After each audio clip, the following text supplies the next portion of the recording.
There goes that man's jockstrap. Oh my God, did you see that? America's team? Yeah, right. Oh, baby, it's a big day in sports. There's nothing like battling it out with your teammates all season long to go win a championship. Green Bay's got it this year. Huge move for them. I think it's going to be a game changer. We have a lot to talk about this busy week in the sports world. Welcome to the In a League of Their Own podcast.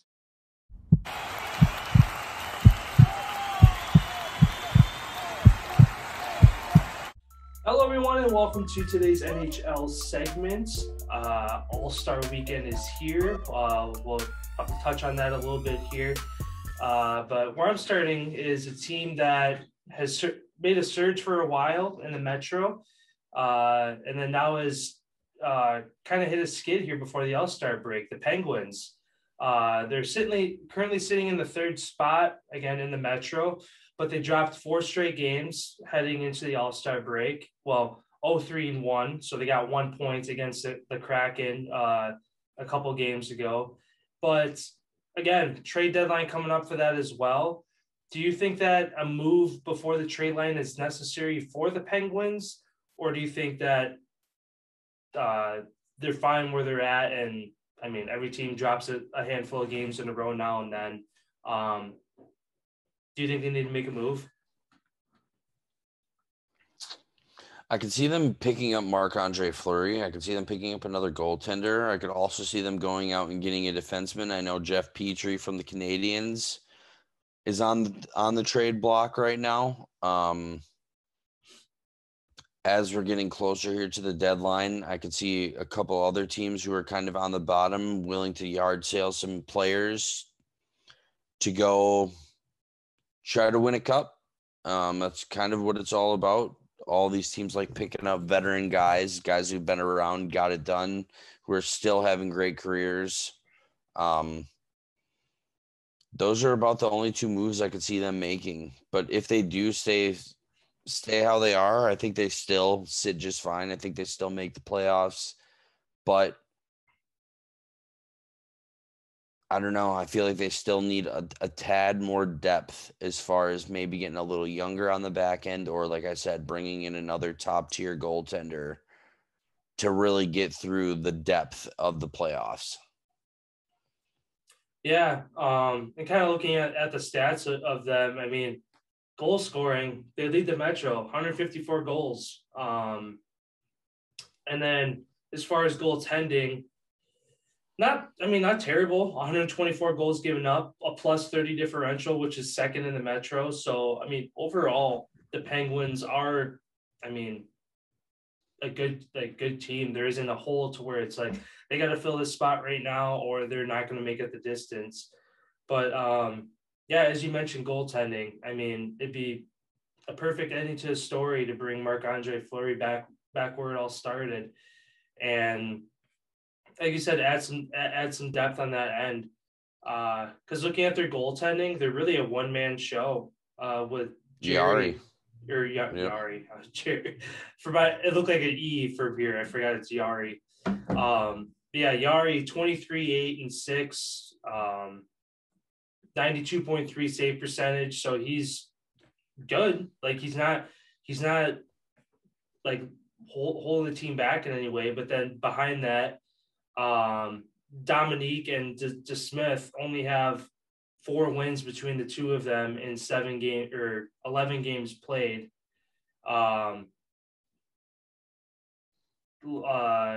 Dominique is, I mean, a 97% save percentage, but only 1 game played. So short sample size there.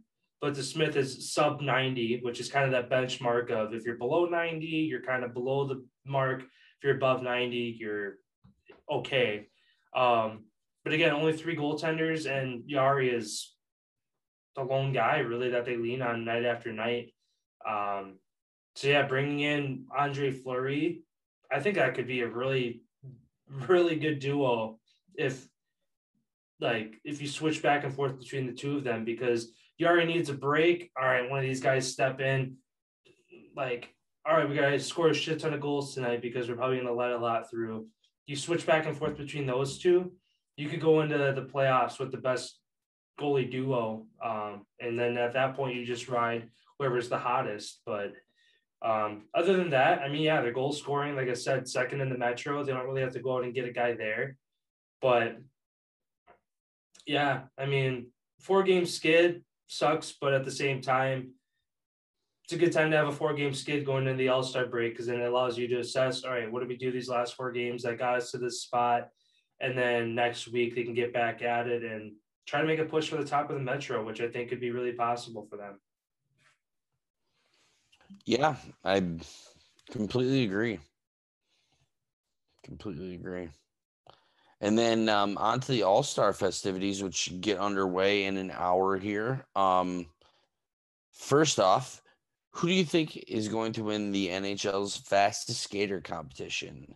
The competitors are Chris Kreider from the Rangers, Adrian Kempe from the Kings, Kyle Connor from the Jets, Evgeny Kuznetsov from the Caps, Jordan Kyrou from the Blues, Dylan Larkin, Detroit, Cale Makar, Colorado, and McJesus from Edmonton.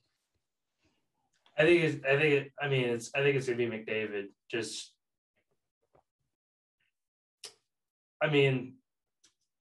The guys have multiple highlights this year, blowing past an entire team, where they just take their eyes off him for half a second, and he has that speed. The youth, I mean, all these guys. I mean, Kuznetsov is probably the oldest guy in this competition. Him or Kyle Connor for sure. Yeah. Even Chris Kreider, he's pretty old. Yeah, but yeah, I don't know. I mean, those other guys, young, fast skaters, but that's the thing. At these the NHL skills competitions I feel like are fun in the way that they're all this close as far as that skill level. It's that guy that has that little extra oomph that wins these competitions, and I think McDavid is the guy that has that. All right. I think Cale Makar for Colorado is going to win. Young guy, ton of speed. I don't know. Like you said, McDavid, his game speed when there's people out on the ice, but you got to turn, you got to skate. And I feel like as a defenseman, as well as he can skate, I feel like he's going to be the best on his skates as far as mobility, agileness. And I feel like that's what gives him that little edge, as he is the only defenseman in this race. Then on to the save streak. We have some goalies here. Jack Campbell from the Leafs, Vasilevsky from the Lightning, Freddie Anderson from Carolina, Tristan Jarry from the Pens, Cam Talbot, Wild, Yusei Saros, Nashville, Thatcher Demko, Vancouver, and John Gibson from Anaheim. Who do you think wins the save streak?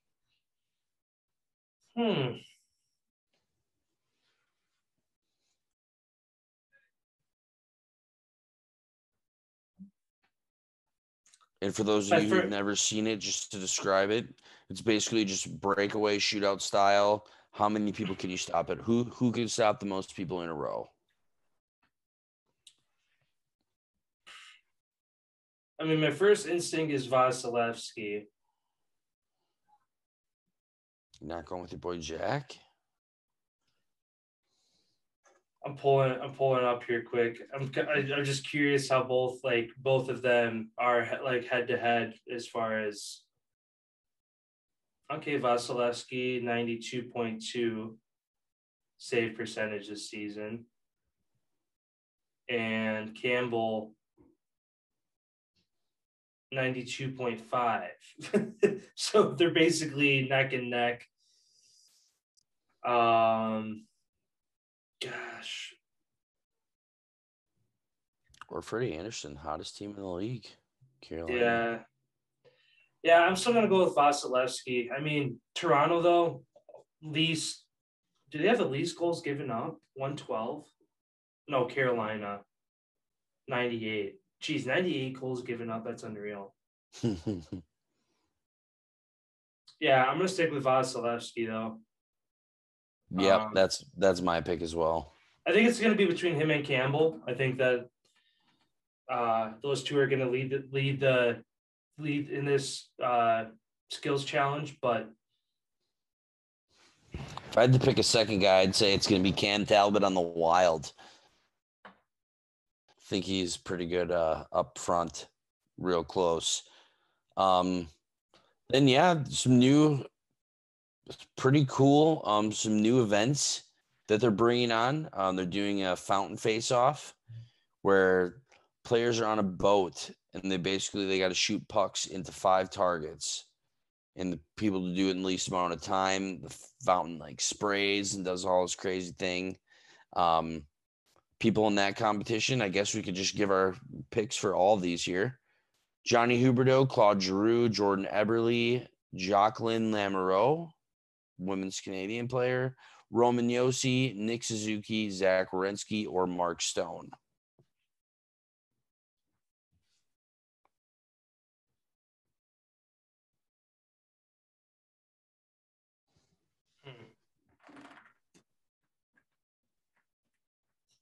Some names in there I don't recognize, so it's hard to pick. As far as, I mean, the ones that stick out to me: Suzuki, Stone.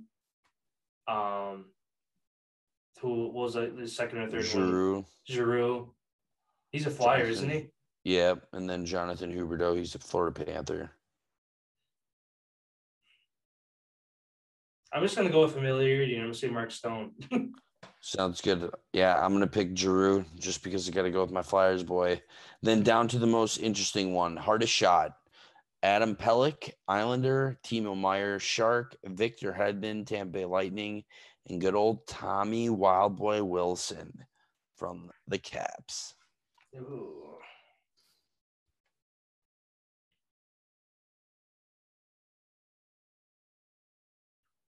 I'm going to go with Victor Hedman. That's my pick as well.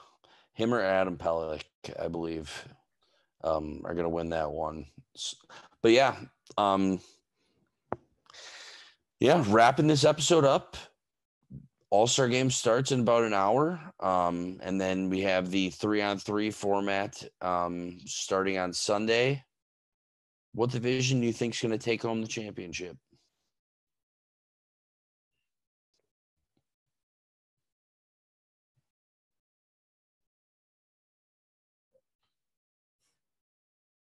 I'm just going to go with the Atlantic. I mean, just looking at that, like the division as a whole, top. I mean, Colorado is right there too in the Central, but they're kind of they got space. It's kind of like the lone team there. But I mean, in the Atlantic, Florida, Tampa, Toronto, they lead. They're among the top teams as far as points and wins this year for a reason. Yeah, I think it's gonna be Atlantic, Florida and Tampa in one division together. I think that's I won't say unfair, but it's unfair. I'm gonna go with the Central. I'm gonna go with the Central Division. With the speed of the Avs guys, you got Joe Pavelski out there sniping for the Stars. Feel like they get it done. Sounds good.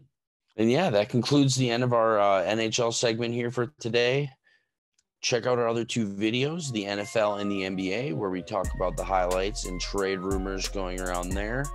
Have a great weekend, everyone, and we'll be back on Monday with something special for you.